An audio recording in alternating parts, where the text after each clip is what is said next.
Standing and playing the ukulele, it's a tricky thing. This I was demonstrating in my first video. This is a super soprano. It means it's a soprano body with a concert-sized neck, so the neck's a little bigger.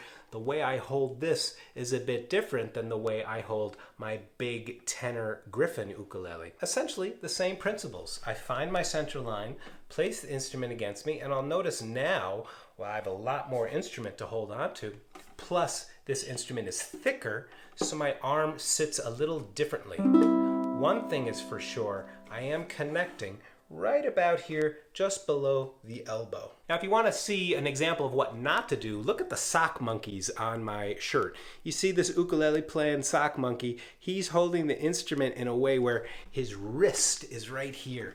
And how would I be able to play comfortably like that? That would really hurt my wrist. By the way, I was once traveling internationally with a shirt, and the security guy in France looked at me very seriously, and I thought I was in trouble. And he said, "Monsieur, you have sock monkeys on your shirt." I thought I was being arrested. He was just playing with my shirt.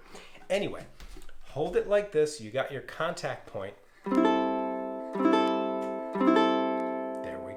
I bend the elbow, find the most comfortable position, meaning I'm positioning the uke to exactly where the hand wants to be. If you are lucky enough to have a strap on your ukulele, you're in for a treat. So I got a lot more to share with you, but just want to say quickly, if you're enjoying this video and getting some value out of it, will you do me a huge favor and click the like button? Thank you so much for being here. Hope you'll subscribe to the channel, and please share this video with your friends. Those small actions really help YouTubers out like myself. Thank you for being here. I appreciate you being here.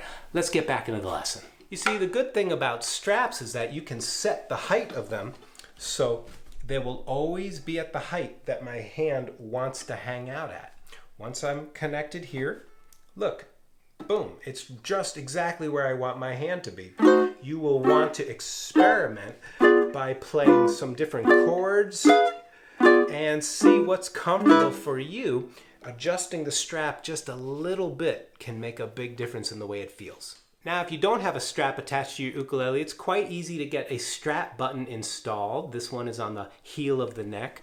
This ukulele, slightly different design. It's up here on the upper bout, and they always attach somewhere in the back. And of course, there's lots of other types of strap designs. There's some that go around the shoulder and loop into the ukulele like this.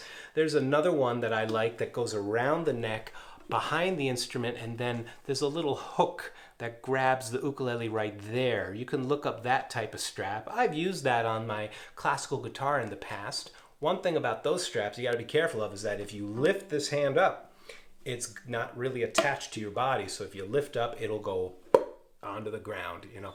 Luckily, this is carbon fiber, so I think this close ukulele could take the hit. But you want to be careful with those straps. Once you have a strap that you're comfortable with and one you enjoy, just experiment with the height. You just make a slight adjustment and you'd be amazed at how different it feels. So just play some notes and see what's comfortable for you, and pretty soon it's as if it's being held up by itself, and it really is. The last thing I would say about playing with a strap is that you still want to take a moment to find your center line, drop your shoulders, and bend your elbows up to find the most relaxed position. Remember about the contact points here and on the back of the instrument against your body. Find the place where you are bringing the uke to you, not you to the uke. All right, let's do some playing in a chair. And to explore this, click right there. Go on. Click right there. I'll see you in the next video.